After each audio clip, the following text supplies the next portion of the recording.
if you're someone that's thinking about getting into property at this moment in time, I would seriously have a good think about what you're about to do. Because, and this is something coming from someone who's been investing in property for the last 15 years. But if you're someone who doesn't have much education and you don't really know what you're going into, and you're thinking, yeah, you know what, I'm going to build up 1-2 properties and maybe put them aside, it's going to be a little bit of a pension from it. That doesn't work anymore. It doesn't work anymore. And that's simply because of the rules and the regulations that have been put in place over the last 10 years by various different governments. It's got much, much harder now to turn a profit, especially on a smaller portfolio. So what I would say is, look, until you've got maybe 5 to 10 properties, you're not really going to see much of a profit anyway. You're just relying on capital growth. You're hardly going to see much out of them unless you buy very specific things.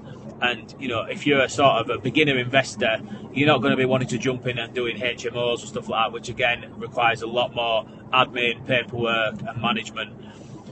So I would think twice about it and make sure that whatever you're buying is a very, very solid investment and you've got the capital growth there, because that's all you pretty much can rely on at the moment.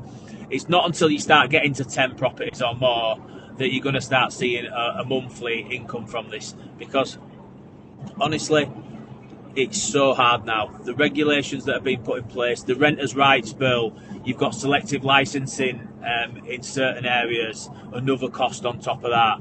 You've also got all the compliance and management and, dealing with tenants' headaches and all of the rest of the stuff that come with it. Now, people think, all landlords are evil, and, well, a lot of people think that. And everything's just being given to them. But the majority of landlords, they've worked very, very hard. They've saved the money and they wanted to invest it in property to try and give themselves a little bit of a cushion for the future.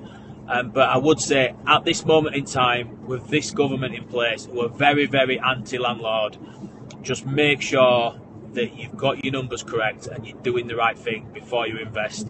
I think the UK now, the UK PLC, let's say, if we're looking at it as a company, is a failing company, and they've just got all of the policies wrong going forward. So I would seriously wait, or at least wait until another government comes in that's a little bit more friendly towards landlords or people that want to invest and try and build a life, because this one certainly is not.